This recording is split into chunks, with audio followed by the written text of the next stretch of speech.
প্রাতিষ্ঠানিক দুর্নীতি কাটমানির তদন্তে কমিটি গঠন, সরকারি টাকায় কোথায় তছরূপ। অবসরপ্রাপ্ত বিচারপতি বিশ্বজিৎ বসুর নেতৃত্বে কমিটি গঠন। 1 জুন থেকে কাজ শুরু, 30 দিনের মধ্যে জমা পড়তে পারে এই রিপোর্ট। প্রাতিষ্ঠানিক দুর্নীতি থেকে কাটমানির তদন্তে কমিটি গঠন, সরকারি টাকায় কোথায় কোথায় তছরূপ হয়েছে এ বিষয়ে মুখ্যমন্ত্রী শুভেন্দু অধিকারী কি বলেছেন শুনব।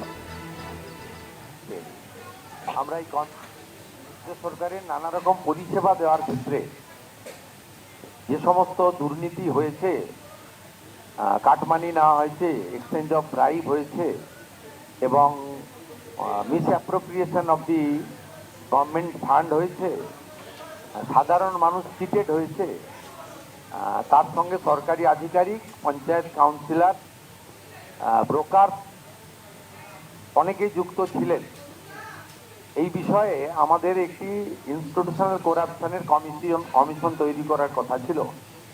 আমাদের রিটায়ার্ড জাস্টিস মাননীয় বিশ্বজিৎ বসুর নেতৃত্বে আমরা এই কমিটি আজকে তৈরি করলাম। 1 জুন থেকে এই কমিটি ফাংশন শুরু করবে। এর মেম্বার সেক্রেটারি করা হলো আমাদের সিনিয়র আইপিএস এডিজি র্যাঙ্কের মিস্টার জয়রামন সাহেব, তিনি হলেন মেম্বার সেক্রেটারি।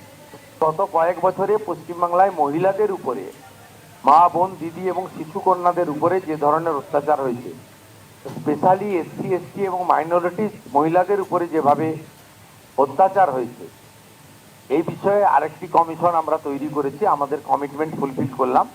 এর চেয়ারপারসন করা হয়েছে কলকাতা হাইকোর্টের রিটায়ার্ড জাস্টিস শ্রীমতী সমাপ্তি চ্যাটার্জিকে।